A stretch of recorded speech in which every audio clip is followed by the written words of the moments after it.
We just wrapped a great discussion on Maranatha's work in the Dominican Republic, where we got to talk about the chaos and the miracles of Santo Domingo 92, a historic project for our organization. We also talked about the impact that Maranatha's decades of partnership with the country has had on the church in the Dominican Republic, and also what's ahead and how you can get involved. We hope you'll listen.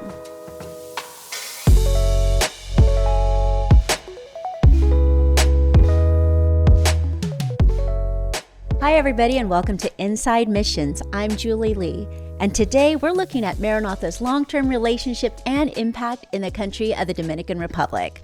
We'll take a look at our history in the Dominican Republic, why we keep going back for more projects, and what's ahead. Today we have with us Don Noble, President of Maranatha. Hello, Don. Well, hello. Thank you. We have Karen Godfrey, Vice President of Advancement. Hello. Hello. And Kyle Feast, Vice President of Construction. Hi. Hi. Thank you all of you for being with us today. Mm-hmm. So Maranatha has a long history with the Dominican Republic, or as we call it here, the DR, because it's quite a long name. Technically, our first project was in the early 1980s, where we built 160 houses after Hurricane David, which devastated a lot of the island. Mm-hmm. And I think that project preceded all of our careers, right? The houses one? It barely preceded mine. Barely? Just made it? just barely, yeah. I would argue, though, that it was a project called Santo Domingo 92 that really launched Maranatha and our relationship with the country. And Don, for those who don't know, tell us, what was Santo Domingo 92? Well, Santo Domingo 92 was kind of a watershed project for us because it said, let's try something different. We typically would go in and we'd do a few projects in a place and go someplace else, do a few projects. But they had asked for a lot of projects. So the goal of that project was 25 churches to be done in 10 weeks. And it ended up involving 1,200 volunteers. So it's pretty major. And it made a big difference, not just for Maranatha, but for the church down there also. Yes. And now, Karen, you worked at Maranatha then, right? I did, yes. Okay. So you both, who came up with this idea of doing all of these churches in such a short period of time? And why was there such a short period of time attached to it? Well, it actually was a trip that Robert Bainham and I took down there. And Robert Bainham is one of our he was one of our board members at the time. Members. And they had asked for some projects, and we went down there, and they asked for 25 or 30 projects, which is something, we just kind of laugh at that point in our life.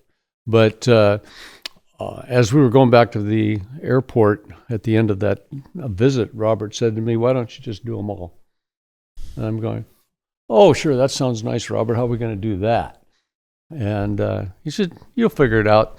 And something clicked in my brain at that point. Maybe we should try it. Maybe God wants us to do that. Maybe that's what he's telling us to do. When you get involved in a definite action for God, you'll see his blessing come through. And we sure saw it on that project.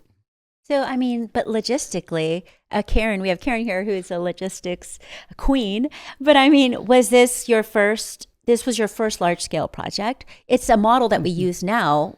It's the norm now, but back then that was the first. But we also don't do, though, that many volunteers in a short period of time. I've never asked this, and I've worked for Maranatha for a good number of years. Where did you stay? How did you figure all that out back in the day of no internet, cell phones, no cell phones? I actually don't remember how we found this place. Don would remember because my first trip down there was we actually stayed at this place. So somehow they found it. Well, I asked the church, okay, you're asking us to do this big project. Where are we going to put people? And was it a camp? Yeah, well, it was a place that was owned by the government. And there was a lot of houses. And they were all in this camp area. But it wasn't really a camp. They were actual houses. They weren't fancy, but they were sufficient. And so when a volunteer came, we assigned them a house. And most of them walked to the area where we had meetings and food and whatever. But it was a pretty big area. So you went to, Costco in Santo Domingo to get all the food, or no? You just worked with the local folks to kind of feed and figure all of that out. Well, the whole feeding thing, I said, hey, we've got a cook on staff. It was Daryl Hardy at the time. He had just started. He was a professional chef. And I said, hey, Daryl, we got this project. We need to feed just a few people, it's, every day for like 3-4 months. And he agreed to do it. But I will tell you that at the end, he says, don't ever ask me to do that again. I mean, but that's amazing that the timing of him coming right before that, and he was used to, I mean, as a chef wasn't it at a hotel? He was used to putting out big banquet dinners and serving in the masses. Yeah. So that's fantastic. Well, Daryl and I actually went to Miami, and we bought all kinds of equipment, supplies, whatever, shipped down there. We had to make a refrigerator on the site. So it was a big logistical issue. Yes. And well, Karen was there. There was 3 of us that were there the whole time. Yeah, I was going to ask. You were both there the whole time. Yes. And Yes. 70 days, right, with our volunteers. 70 days. Yeah, that's what we say. 1,200 volunteers in 70 days. It was basically 10 weeks. Yeah. So we stayed longer, but the Yeah. volunteer time period was 10 weeks. So It was Karen- actually a phenomenal experience. So you look back on it. I know people don't want to hear it anymore because it's back quite a few years, but I still talk to people who say that their life was impacted in a major way. How did you even advertise it? Well, we have this thing called the Maranatha magazine. Oh, so that was, I mean, just We didn't purely have from Maranatha that- Mission Stories. Did you, I mean, what was your URL? Just kidding. Yeah, right. So in August of 91 was a convention at Leone Meadows. And that is where we kind of pitched the whole thing. And our magazine was all ready. We had the participation fee. Get this, $10 a day was the participation fee. And that's where word started getting out. I mean, it was really where we kind of launched it, but then it spread. All the groups that wanted to participate, we had people from the different academies, we had conferences, we had individuals, everybody. It was crazy, and it just kept getting bigger and bigger and bigger. I mean, did you anticipate that it would be 1,200 volunteers, or did you think it'd be smaller? I don't think I personally had any idea that it would grow to be that big. Well, frankly, we didn't know what we were doing. I mean, Okay. it feels like one of those like internet startup company stories, I mean, We jumped into the deep end here. it's kind of crazy to think back on how phenomenal that must have been for you both. But as you look at it, because we didn't know, because we didn't have much in the way of computers or cell phones or anything else, how can you make this happen? It had to be God's deal. Right. And I mean, you see the miracles all the way through the project. It was, I still talk to a few of the pastors down there that were young pastors at the time of that project that are now old and about ready to retire or whatever, but some of them still remember it, and they remember it fondly. For both of you, Karen, what's the biggest thing you remember about that project? Well, I mean, there's actually a lot of different things. We had 20-hour days, but it was at least it was a real bonding experience because we were so focused on this particular project. Another person that was part of the leadership team was Jessica Gilbert, and we just had so much fun working on a common goal. And people coming from all over. I mean, we have great memories with the volunteers that came from everywhere. Some of them still living, some of them not. And the board was very, very into the project. Participated. Really was a big piece of what this was all about. It was just a great experience. And then the celebration at the end of having all these hundreds and hundreds of people coming together to celebrate. And Thousands. And yeah, it was just a wonderful experience. Yeah. Yeah, we had, the General Conference president came, the division president came, had 15,000 people, had a huge baptism. The press from the country came in. That's one of the key things that happened. The church was a small fledgling church, and they took a look at what happened here, and they said, hey, maybe these people are more than what we thought they were. Yep. And the church, I think their stature kind of raised in the eyes of the country. Yeah. So you go from this small team of 3 4 people in your office? I'm guessing it was 3 people. I'm guessing it was all hands on deck in the Dominican. Well, we had 7 employees at the 7 time, employees. but 3 of us were there the whole time. Everybody came down a little bit. You go from that to pulling off something like this, which I'm really, I don't know why I've heard the story of Santo Domingo 92 so many times, but I've never really sat down and talked to you about kind of the details of what logistically that looked like and what it must have felt like for you. And it sounds It'll take a little longer really than exciting. we have time for here. Yes, we don't. I'll talk to you later, but Yeah.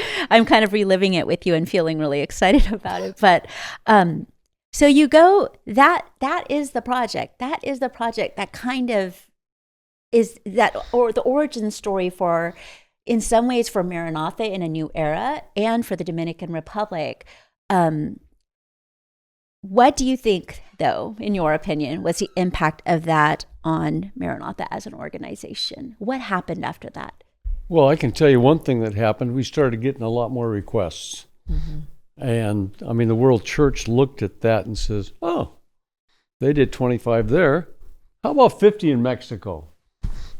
How about 100 over here? How about the numbers just started escalating? We weren't any different. We were the same company. But God had used us to accomplish something that was really phenomenal. I look back at it in terms of my time at Maranatha, and it's one of the highlights for sure. It just has to be, because it changed the way we as an organization functioned, the way we felt about ourselves, the way we were viewed, how we learned more and more to trust God, and that we said, hey, he's really leading us here. And that's what's better than that. How did that feel? Like, how did that feel to you in the office? Do you remember that time when you were just kind of this astronomical rise in requests? And was it overwhelming or exciting? Because how long had you been working there before? Okay, so I started in 89. Yeah, so it in was just January of 89. So I hadn't been there Yeah. that long. And had never done anything like this. So working with Dawn and Jessica, who had a little more experience than I did, I just learned so much. Just taking 250 people at night and dividing them up to the different crews, so in the morning they could come and see which bus they needed to go to which church. I mean, it was a logistical. Well, it was a dream if you like logistics. I mean, because it was every little thing affected something else, and it was just a really fabulous learning experience. But I think what you're asking is, what did it feel like after the fact when we got all of these requests? I remember going to General Conference session in 2000, and at that point, it had been 8 years after Santo Domingo 92. We had already worked all throughout Central America. And so when you think about in 8 years' time, we went to Guatemala, we went to Mexico, we went to Panama, El Salvador, all these different places. And in each country, God used this organization to make a really big impact. And then when we get to General Conference session in 2000, then you start getting the world church coming, and that really was incredible. I remember coming back with a book this thick of all the requests that had come from the different parts of the world, and it was really an aha moment. Like, wow, God can use an organization like this to make an impact worldwide, not just even in this hemisphere. It just felt all of a sudden like this explosion into. And by that time we were starting to get requests. We'd gotten requests from India, and so anyway, it was just, it was pretty incredible. Yeah, I feel like I'm listening to a movie script developing right now on the origins of this whole thing. And Kyle, of course, you started just a few years after the whole Santo Domingo 92. Had you heard about it before you started, when you were just a youngin' in college? Yeah, that was so. I do remember hearing a little bit about it, and I think I was actually a student missionary that year when it happened. But when I started working at Maranatha in 1995, I was working with groups that wanted to go on mission trips, and so I was working directly with people that had either participated in Santo Domingo 92 or who were coming to Maranatha because of what they had heard about that project and because they had discovered Maranatha through hearing about it. And so I was able to really kind of grow with the teams and the volunteers that came to Maranatha as a result of that project. And we started getting a lot of teams that wanted to go. There had been a number of teams going on Maranatha projects, but in the mid to late 90s, we had a lot of teams that chose to go with Maranatha as a result, and helped to build all those projects that Karen was talking about in Central America. Yeah. We learned more what it takes to operate a project like that. What are the logistics, if you will, for the volunteer? Getting the materials out there, setting the standards on construction, moving people around. How do you do all that? Communicating with the World Church, etc. How do you do that? It's, I'll say it's fun. Mm-hmm. Is it hard work? Of course it is. But who's afraid of hard work? Right. But it's not like you'd ever, it's not like you'd ever done anything like that before, had you? You'd done organized projects, but your background wasn't in event coordination, which is essentially what it is, but harder because you're in another country. So it is. Well, that's why we say it's a miracle. It is, right. It is a miracle, and it's. But you have to be willing to work, though.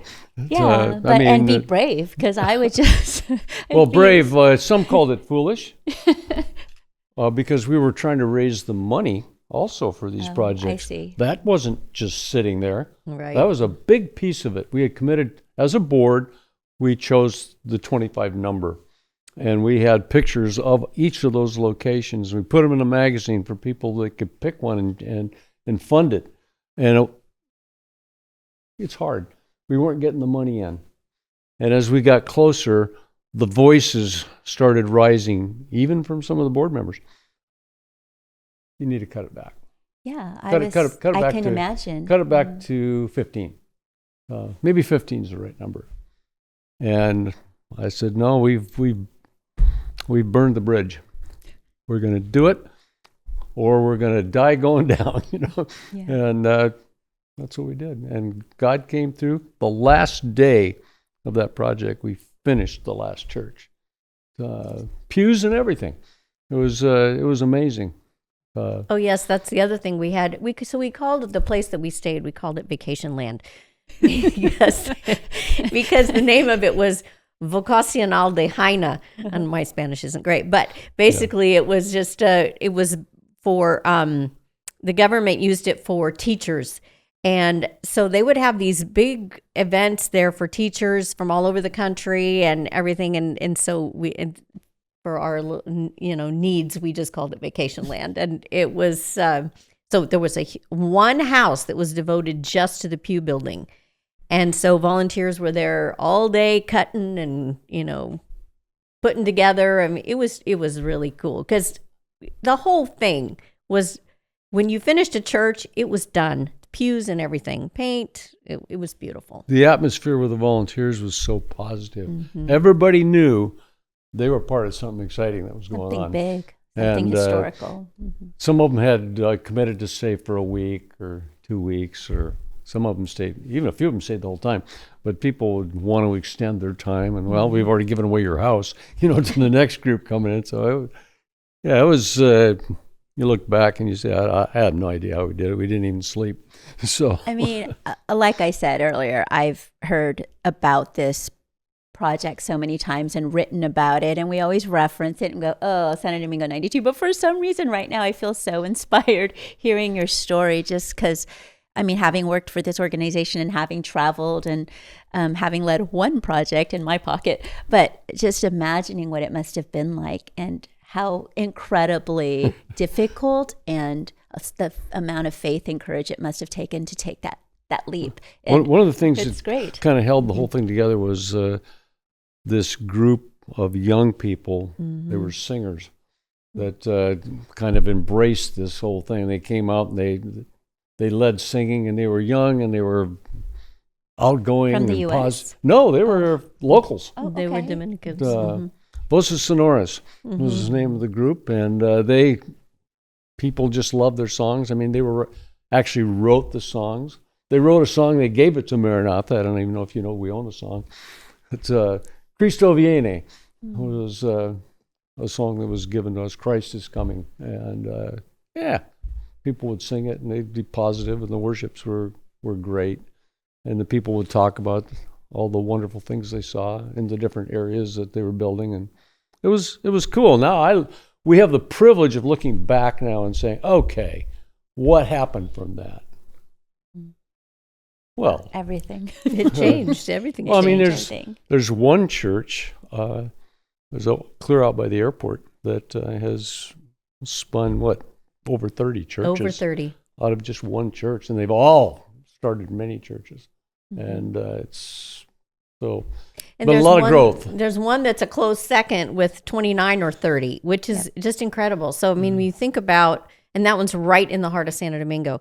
So all of these churches have at least one daughter. Many of them have many more than that, like the one he's referring to. And then so one of them is called La Coleta and the other one is called Bethel. So just incredible growth that, and which is why Maranatha has been asked to come back multiple times. I So was going to ask that next. Yeah, sure. no, I mean, I did want to, I mean, since then, Maranatha has returned to the DR 3 more times, 2002, which is around a year after I started at Maranatha, 2013, and then in 2022, and we're still there now, working there since 2022. And according to our online database of projects, which everybody listening or watching can actually go to also, it's explore.maranatha.org. We've worked on 500 structures, which includes 238 churches, but other things too. And we're continuing to work there today, as I mentioned, but some things have been adjusted as we've gone through time because we've built churches, water wells, camp cabins, sheds, fellowship halls, Sabbath schools, disaster relief shelters, water well tanks. It's a big list, but we have kind of whittled it down to primarily churches, schools, and some water wells. But currently what makes Dominican Republic unique is that we do have 3 different sizes technically for the church, right? Kyle, do you want to tell us a little bit more about what we're building there now? Yeah, it's actually probably 4, but Okay. we, based on the need of the congregation and the size of the lot that's available, we build a different width church, and then we can adjust the length of it also so that we can try to provide something that will best fit their needs. So it really can flex based on the size of the congregation and the size that we think the congregation is going to grow to, as well as what size property is available. And property is hard to get, especially in the city of Santo Domingo and some of the other larger cities of the country. Property can be very expensive. And so it's a challenge for the church members because we don't typically bring money to help with purchasing property. So they have to provide that. And that's usually either an effort between the congregation and the conference, or somebody donates it or something like that. But based on that, we determine what the right size of the building is to build. We also just recently have built a large church. So we build several sizes that are, moderate sized churches. But then we've recently built a large church, and that was on the campus of Ciudad del Cielo in Santo Domingo. And we plan to build another one of those in the near future. And that's a church that it can seat 500, close to that. So however many they decide to put in it. Yeah. So why do we do this in the Dominican Republic? Why is it special in that sense to have the different sizes, accommodations for sizes of congregations? Is it just location and accessibility? Well, the country itself has changed a lot since we started there. You know, when we first started, it's a great combination of wealth and poverty in that country. You can find anything you want and need there, which is useful and helpful when you're constructing and trying to put up your volunteers and feed them and move them around. It's for those logistics, it's great. But it has changed, and the people are doing a little bit better. So they've been trying to go toward more of the middle class areas. So guess what? You have to build a better church, a different quality of church. Your finishes have to be different. Our expenses go up. And that's something that people have a hard time understanding. They say, this is mission, make it cheap. Well, no, you're doing something for God. You're representing God in the context of that culture, that location. And so we've tried to match that. And it's fun to watch because people that have seen the projects in the past and they come and see them now, they go, whoa. these are pretty nice, and they are. I think they're good representations of God, and they draw the community in, and as a result, church grows. And the people in the Dominican Republic are great. They're so positive and outgoing, and I just love them. They're great with their neighbors. They're not afraid to invite people in. They accept people how they are. And when people are accepted like that, they find out that coming to church and learning about God and eternal life is a great thing. Hey, church grows. So the demand keeps going. Which is related to what Karen was talking about regarding the multiplicity effect of the churches that we've constructed, with them just continually growing more and more congregations out of an original congregation. And church leaders have credited Santo Domingo 92 and our efforts following those as being part of the growth of the church, right? Oh, without question. Definitely. Yeah. The other thing too, that when Don's talking about the people, it's their enthusiasm is so infectious that it not only draws their neighbors and their friends to the church, but it impacts our volunteers that go because they see it. Yeah. They go to church, they see an enthusiasm that many times they don't see at home. And we've talked about it in worships, after we've gone and experienced a dedication, and it is a wonderful thing to experience. People so excited about a church family and about worshiping, and it's just special, something that you don't normally see. And Dominican Republic just happens to be geographically located where it's not too difficult to get there from the United States, which helps us in terms of being able to, get people excited about going. I mean, they can fly for less than 2 hours and they're there. So they say, well, this isn't so bad. If something I don't like, I can get on a plane and go home. Well, I hope not. But it does point out something that many people don't think about in our who are listening or watching, is that you do have to think about those logistics of travel, for volunteers, because we're not just dealing with construction all the time. In some countries, we are doing just construction with local crews. But when we're considering the volunteer experience, you have to consider accessibility, distance traveled, because it's cost. Yeah. And I think you've frequently said, Don, that the DR provides a lot of efficiency in that. We have teams, of course, now that head up the volunteer experience there. We didn't have that in 92. We were that. Yeah. So we had to do all those pieces. But so it's really nice now. If you're going down there as a team, you've got it pretty smooth because these people have it locked in. They know who to contact for this, and this. And if you go down there and try to run it yourself, you got to learn all that stuff. It's hard. But, so we know that there is an incredible spirit of evangelism in terms of people really just ministering to their neighbors and their friendliness, inviting them to church, that lends to the growth of the Adventist Church in the Dominican Republic. But Kyle, do you want to just kind of explain to people who may not be as familiar with how this works, the uniqueness of what Karen described in terms of how one church turns into 30 down the line? Like, how does that happen? It's not something we're familiar with here in the United States. No, it's really based on what Don was talking about, the idea of somebody inviting their neighbor, and they're very, very friendly, and they go down the street and they knock on doors and they take avocados. I mean, we've heard all these stories, and they say, hey, do you want these avocados? And so they keep bringing them back over several weeks, and then they say, why don't you come visit our church? Or, all many different examples of friendliness, a concern about about other people's spiritual life, and wanting to introduce them to Jesus. And so they really get involved in their community. They help, they minister to the needs of other people. And then they say, hey, if you're interested in hanging out with us a little more, we meet every Sabbath at this location. And oftentimes that location is somebody's house. It could be a garage. It could be under a tree. And people come to that. But if there is a proper place to worship, they come even more readily and more willingly and without hesitation. And so that's where building churches is really dynamic in the Dominican Republic, because you build something and it gets filled up very quickly. And then they run out of space, and then you have another problem. And but that's always a concern for us, right? We don't want to build churches and then find out that 6 months later or 2 years later, they're sitting there either empty or underutilized.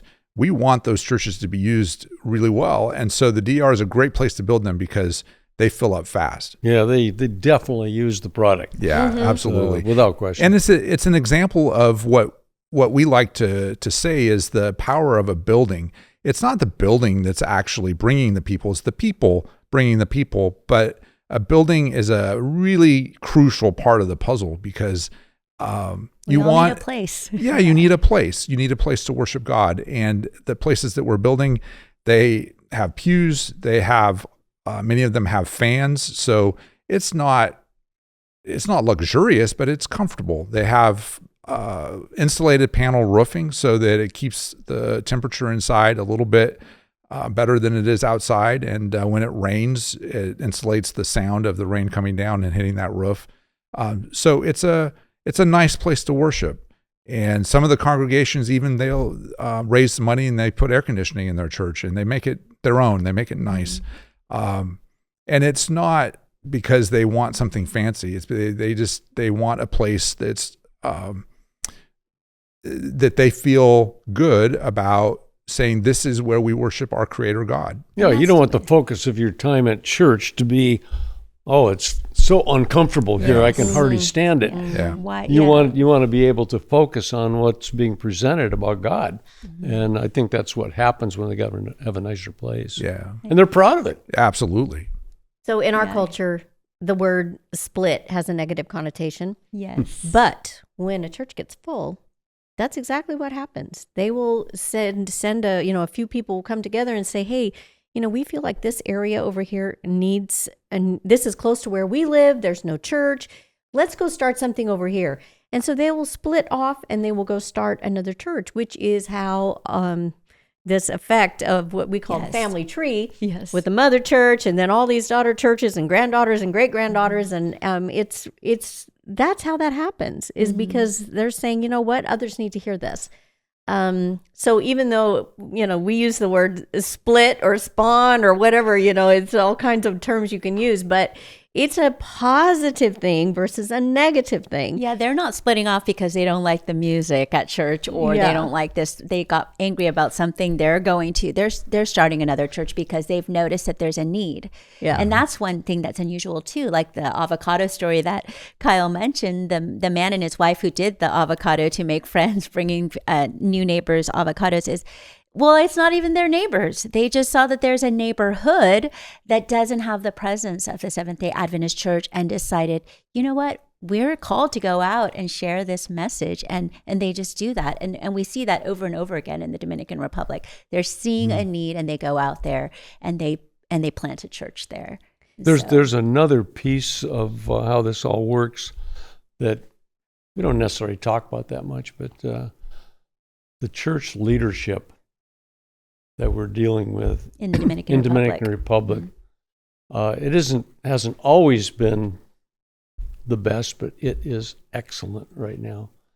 Mostly young, committed Christian men who want to see the church grow, and they work hard. They're positive, they're enthusiastic, they're a joy to work with. And for the most part, they're hardworking and pretty energetic. And it's nice to see. And it makes a difference. If you don't have that, it's harder to make it successful. When the volunteers come down, they'll go out there and they'll interact with the volunteers. And when the volunteers see that, they say, hey, this is important to them, so it can be important to me too.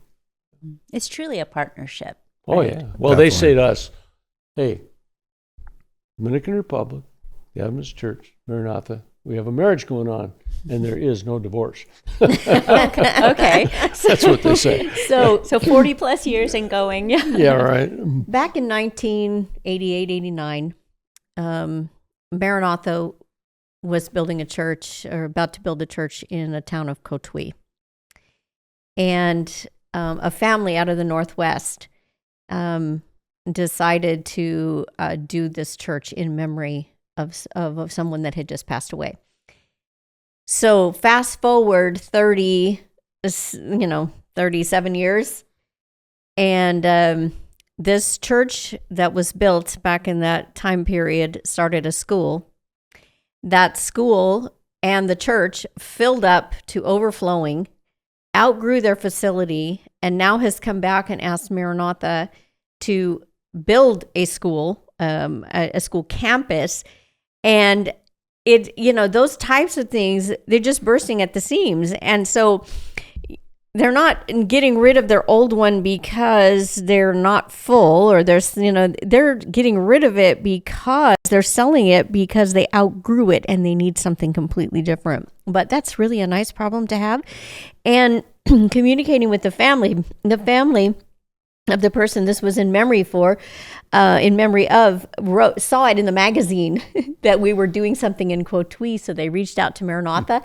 And so, what a really great legacy, because this was done in memory of somebody, but now it is so big that something else is needed. So maybe someone will step to the plate that wants to have a legacy done in memory of a loved one of theirs. So, see, Julie, people read the magazine. Well, Because that was kind of buried in there. Thank goodness, because we work hard on it.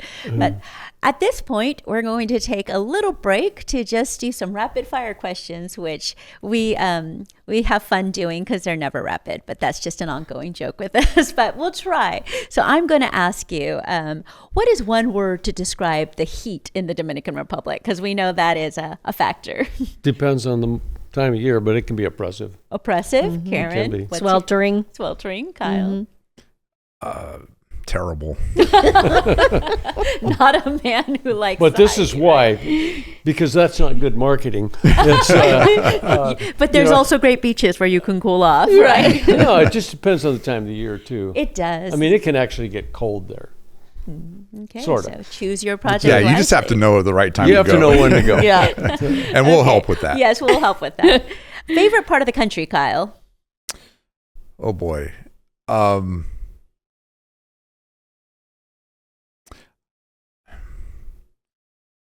Santo Domingo. I like the Santo Domingo area because that's where I've spent a lot of time, most of my time. Yeah, we'll go with that. Okay, Karen. I would say, most of my time was spent in Santo Domingo. And because I have the memories there, whenever I'm there, I'm like, oh yeah, I remember that. So that's why it's special to me. Don? Well, actually, because I preceded them in that country, and I've been to every corner of that country and places where we were just doing one church. So you get to drive and you get to see the whole country. It's actually a very varied and beautiful country. Unfortunately, or fortunately, in the last few years, the volunteers have experienced the Santo Domingo area, which is very nice. It's a favorite of two people here. Yeah, I see that. We're going to have to get them out and have them see something else. Cotuí, for example, where we're going to be building a school that she just referred to, is very different. It's hilly, it's almost rural, but it's very nice. It's just a different view on what the country is. Or you can go up to Puerto Plata on the north coast. Beautiful. Actually, there's a lot of tourists that go there, or over to Punta Cana on the east. That's extremely well-traveled place at this point. A lot of people, they put in a big airport there. So, anywhere in that country is super nice. I like, the people are kind of the same everywhere there, which is nice. Mm-hmm. Okay, favorite DR food. Who wants to go first? Oh, rice and gandules. I concur.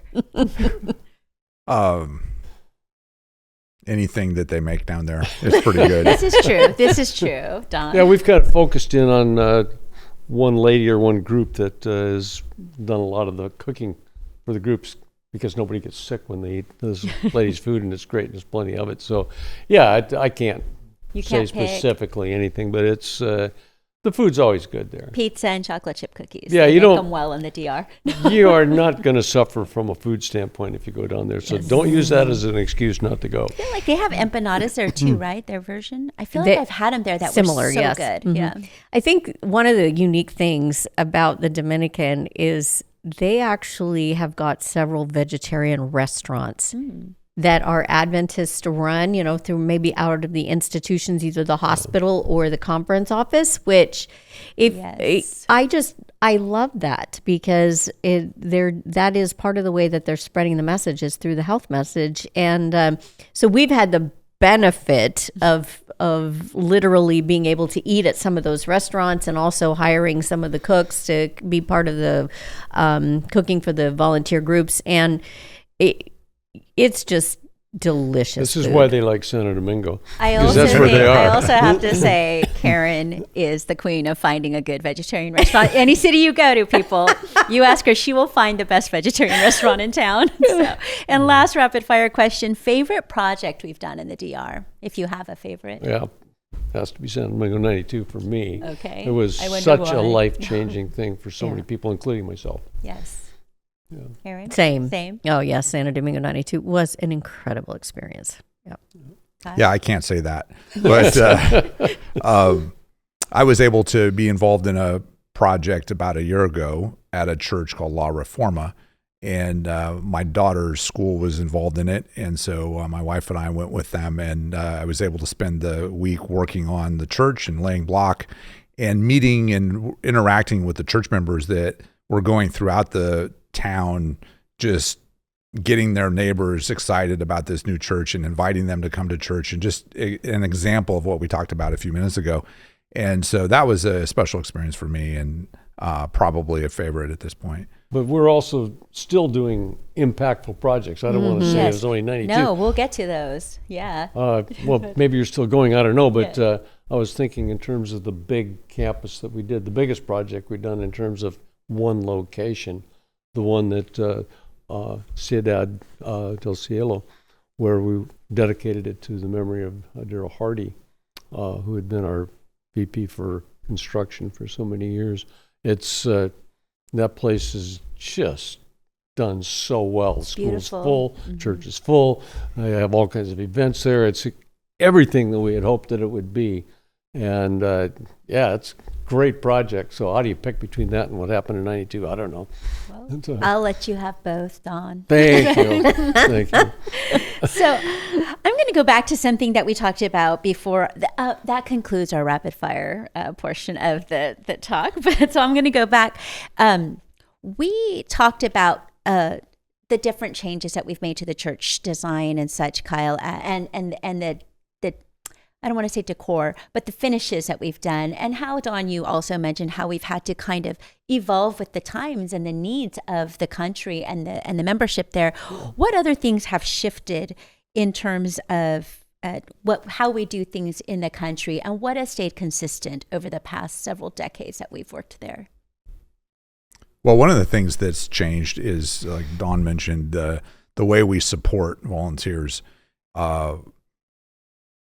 When I started, we typically either didn't have somebody in the country to coordinate all of the volunteer activity, or we might have a student missionary that was there on a short-term basis as a quasi-volunteer, or we use some of our construction team members to help make the arrangements. And now we have people dedicated to coordinating volunteer activity and logistics and making sure that they're taken care of really well.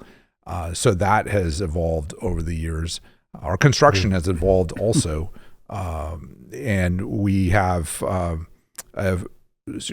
strong leadership, particularly in places where we have a lot of volunteer involvement. We've got more people, and we really make sure that we have an emphasis on making sure that volunteers have a good experience in the construction as well as keeping up with new construction methods and things like that. So.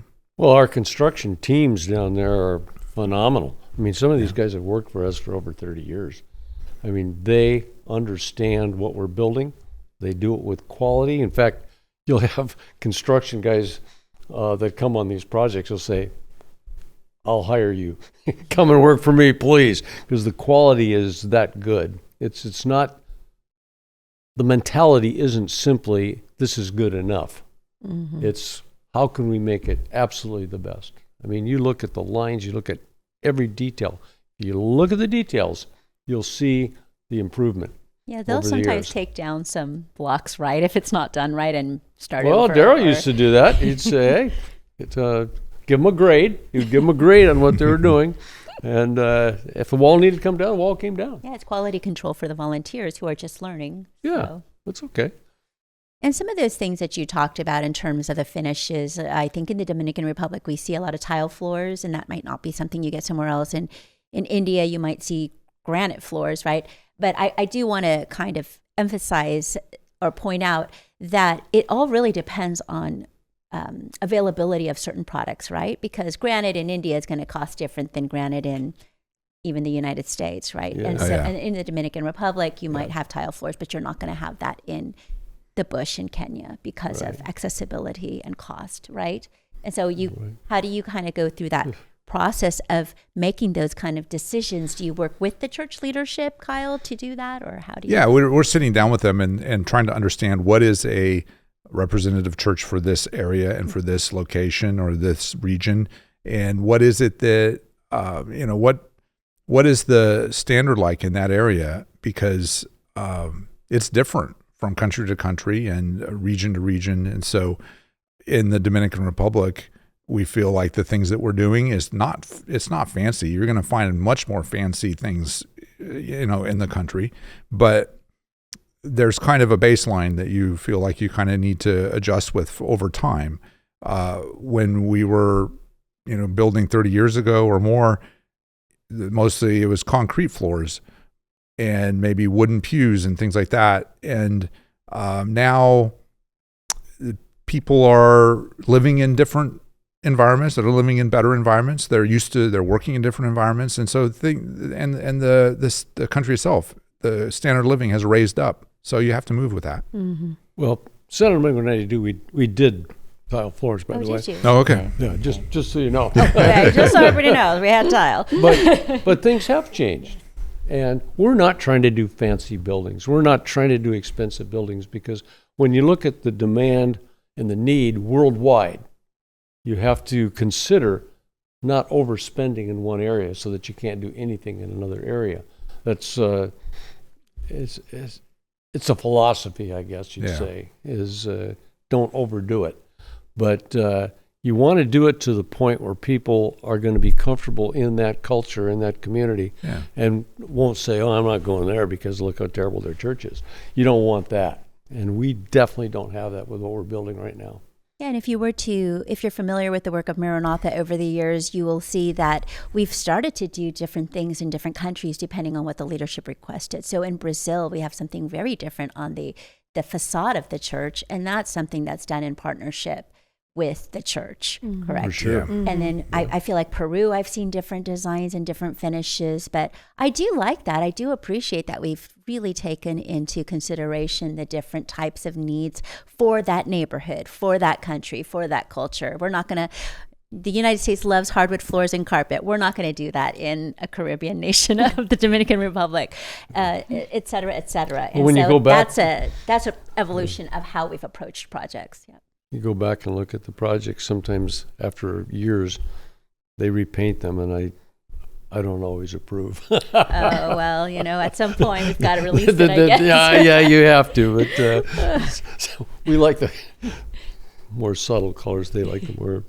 It's cultural, the bright paints. It is. Last time I was in the Dominican Republic, I did get to go, and I can't remember which church it was. Maybe it was La Caleta, Karen, but I did get to go and see. I asked our colleague in the Dominican Republic to drive me around to the different granddaughter churches and see, and it was fun to see how it's kind of changed over the years. We used to have such big, wide churches in the Dominican Republic when I first started, and they've kind of narrowed, but to accommodate specific needs or the paint, they've changed it to something brighter, and it's fun to see and inspiring to see. Yeah, a lot of it now is based on the land availability. Sure, yeah.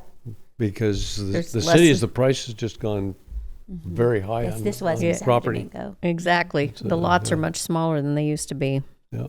Speaking of our long-term presence there and kind of how we've had to change things, let's talk about how does our long-term presence in a country change our relationship with the church leadership?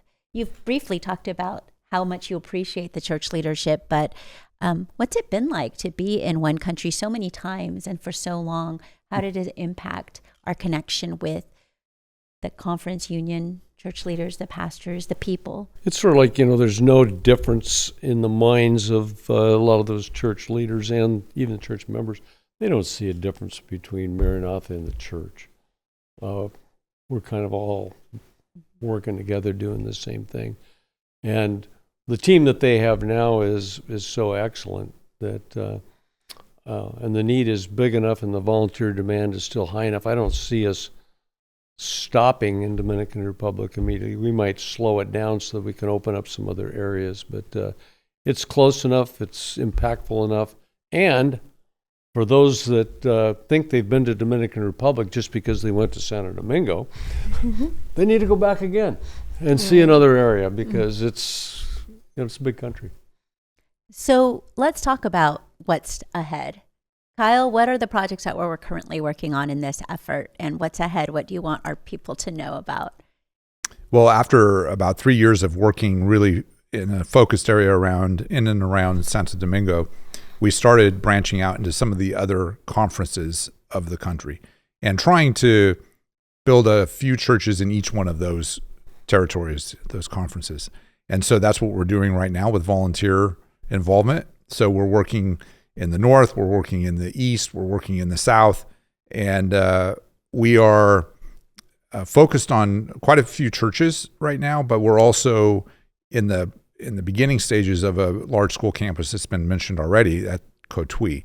So we're building, as you mentioned earlier, some of our standard sized churches, but in Punta Cana, we're planning to build a larger church because there's a need for that. Talk about Punta Cana. That's what the famous. I know you want to go there. No, I didn't say that. What? Punta Cana, when you look up Santo Domingo, it definitely pops up as the destination for the country because of its beauty on the beach, and it's a resort location. So why are we building a church in that location, and why is it so significant? Well, it's a good question because we think we're familiar with it, tourists fly in and out of that city all the time, but there's a lot of people that live there, and there's not a lot of Adventist churches. There are some, but they don't have any church that actually has a really decent place to worship.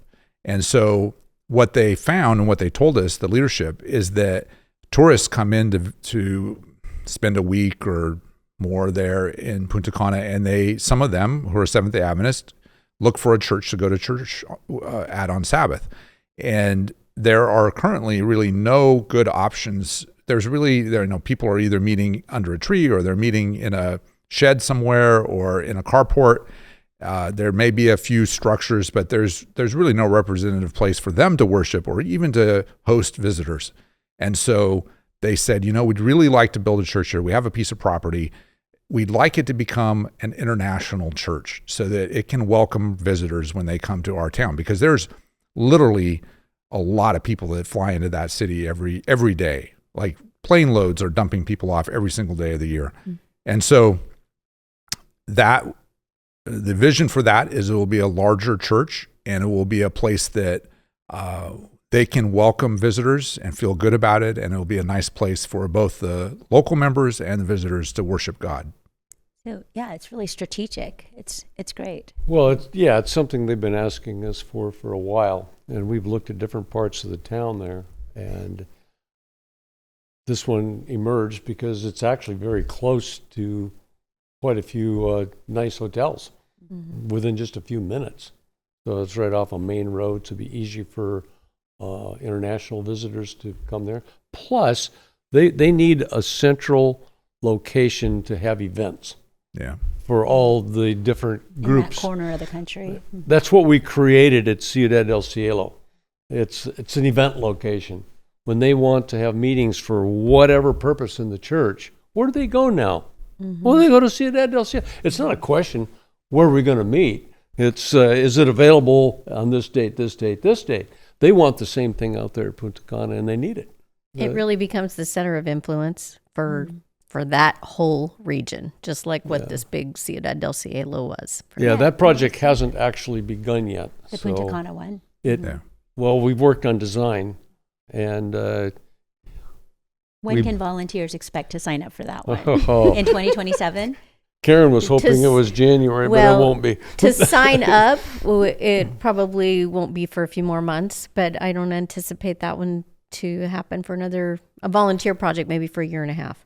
Oh, okay. So, Yeah, 'cause I we've hope got we're a little better than that, but maybe. You might be right.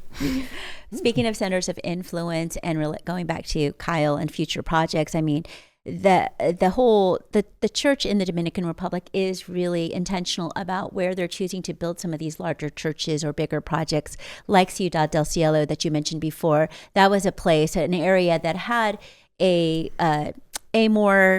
wealthier population, a lot of professionals working in that area, but no Seventh-day Adventist school. Lots of Adventist churches, but no school, which is what resulted in the beautiful campus of Ciudad del Cielo. If you haven't seen it, people who are listening, be sure to check it out on our website and take a look. It's beautiful.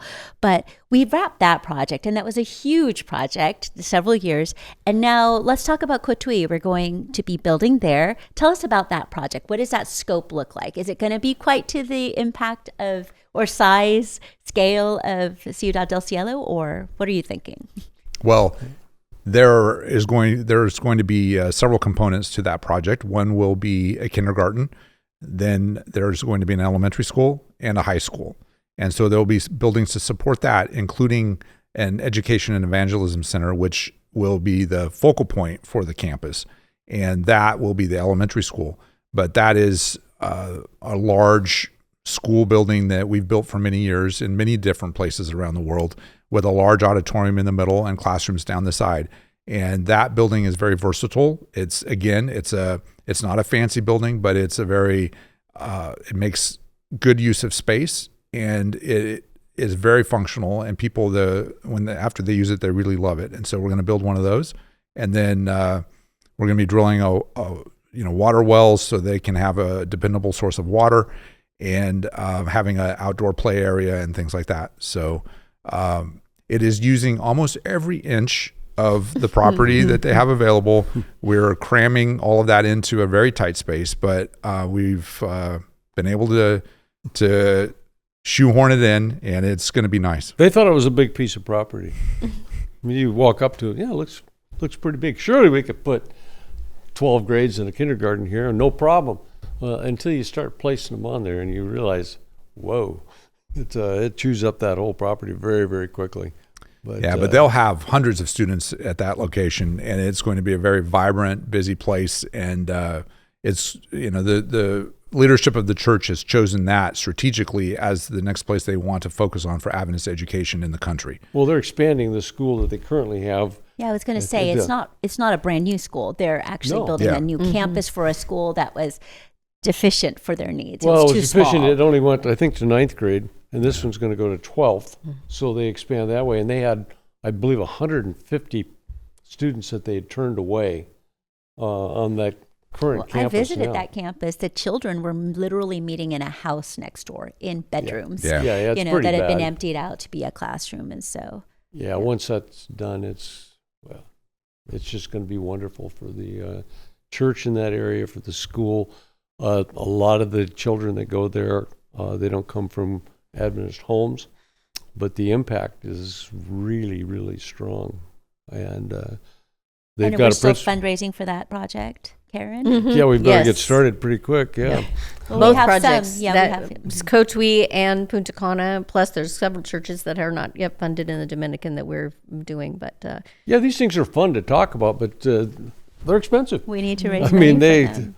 it doesn't happen, on a dime. No. It's And when will the Cotuí school be available for volunteers to participate?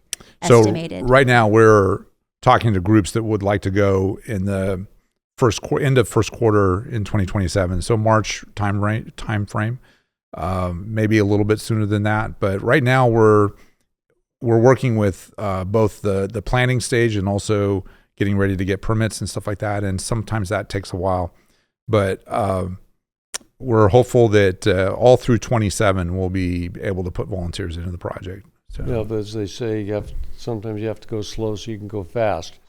Right now we're at the going slow stage, at least from what it looks like. there's a lot of underground, a lot of planning, structures, design, approvals. All that has to take place before you can start going vertical, and bringing volunteers in. So yeah, from our standpoint, Cotuí is going right now, but Definitely. Bringing volunteers not quite yet. But volunteers or donors, we're ready. Okay, you heard that, donors. You heard that. Every dollar counts. So, as you look at the current trajectory at the Adventist Church in the Dominican Republic, I think you talked a little bit about this before, but what do you guys see? What role do you see Maranatha playing over the next 10 years to ensure that this momentum continues? I mean, right now, it doesn't sound like we're leaving anytime soon. Well, we don't like divorce, just like they don't like divorce. But, I guess what the board has established is focus as many of our projects as possible on places where volunteers can be involved. And Dominican Republic is one of those places. So we don't have to think about running away from there. I know volunteers will say, well, I've been there. And I'll argue with them on that, but okay, we'll have some other options, but there'll be other volunteers that will want to go there. And so I don't, it might slow down, it might vary back and forth, but I don't see us running away right away. Running away is not the best word to use. And they may, there's sometimes a time where they don't have a need for us, although I can't imagine that happening anytime soon. Well, right now, when you start looking at the numbers that they've already started talking about, yeah, we can't keep up with the growth that they're doing. Now, Kyle mentioned that we'd been working in the Santo Domingo area. Actually, as a Southeast, it's one conference out of the 6 conferences that they have. Well, we built 30-some projects in that conference. Well, the rest of the conferences don't think they're not paying attention. They are paying attention. They're going, hey, what about me? What about me? And so that's why we've, for the union president, it's a problem because he's trying to satisfy all these conference presidents. Saying, yes, we'll see if we can get Maranatha to help here, and here. But we have to be efficient with it too. We can't just be running all over the place. Yeah, I think we're probably keep going there for a while. You were going to say something, Karen? Yes, I think that it's important to remember that there is good leadership in the Dominican Republic because of what happened in Santo Domingo 92. They will tell you, I was a little boy at this church when Maranatha came to build it. Who knows what leadership will come as a result of 10 years later, 20 years later, 30 years later, that Maranatha has come to, back to the Dominican all these different times.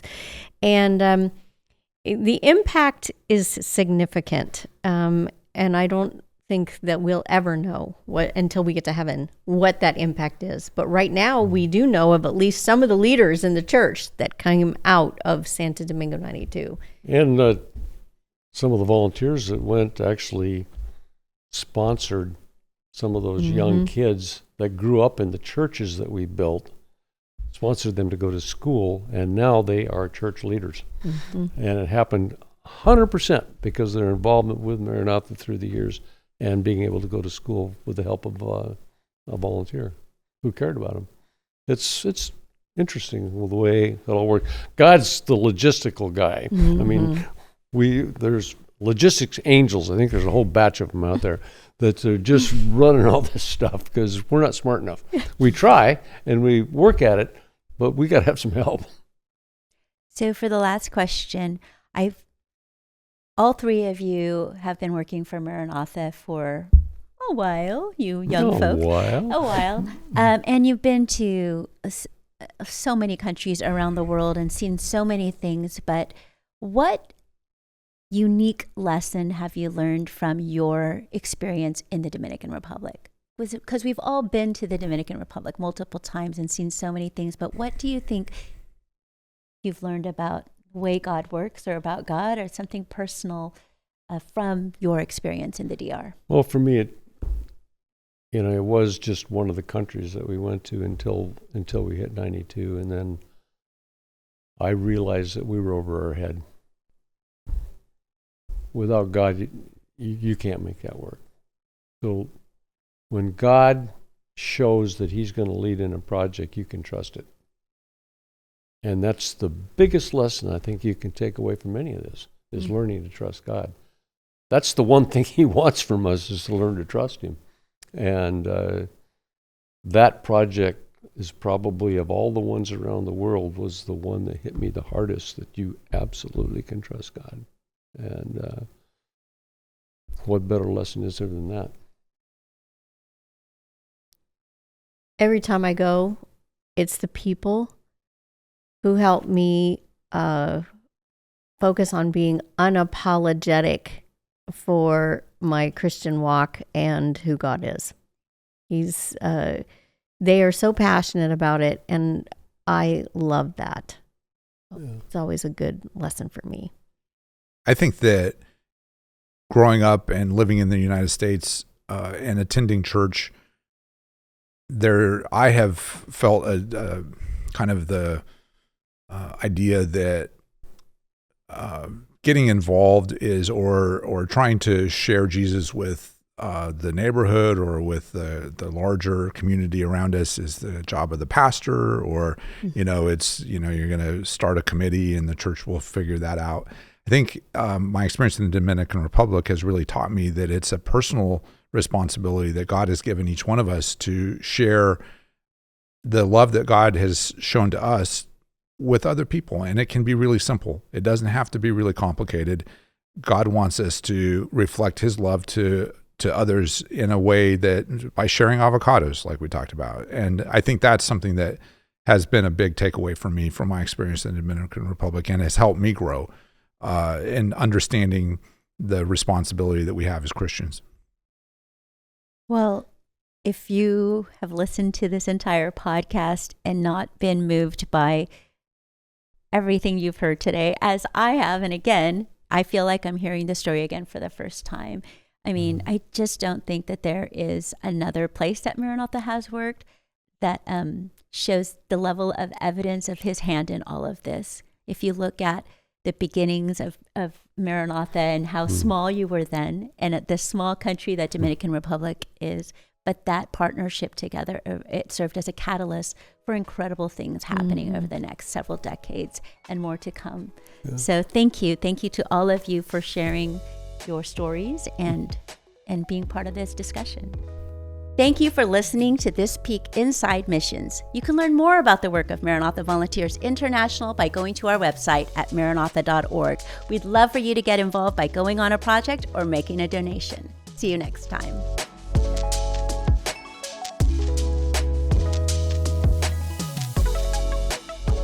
Computers were so slow. They were trying to run lists of volunteers. I would type, and it would go because I was too fast. And Roger would just laugh. He thought that was so funny.